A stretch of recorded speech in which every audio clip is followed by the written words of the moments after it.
Is your Odoo website feeling sluggish, and are you ready to unleash its true potential by connecting it directly to the robust power of PostgreSQL? First things first, let's dive into the Odoo Settings. Locate the Settings app on your dashboard and give it a click. This is where we initiate the database connection configuration. Within the Settings menu, navigate to the Technical section.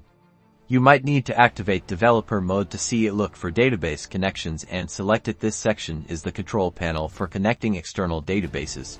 Now, it's time to create a new connection. Click the Create button. A form will pop up asking for your PostgreSQL database details. Carefully fill in the database name, the host address, which is often localhost if PostgreSQL is on the same server, the port number, usually 5432, and the username and password for your PostgreSQL user account.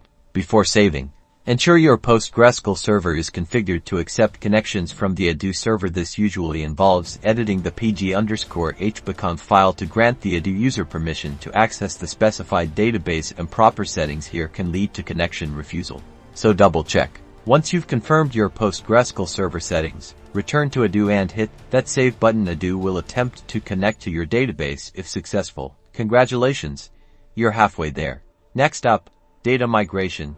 Odoo provides tools to import data from your existing database. If necessary, utilize the import/export feature to smoothly transfer critical information from your old system into PostgreSQL, ensuring minimal downtime. Monitor the data migration progress closely to make sure everything is transferring correctly. This can take some time depending on the size of your data. Don't interrupt the process. With the data successfully migrated, test your Odoo website thoroughly to ensure optimal performance and scalability. By connecting Odoo to PostgreSQL, you've armed your website for a future of efficient data management.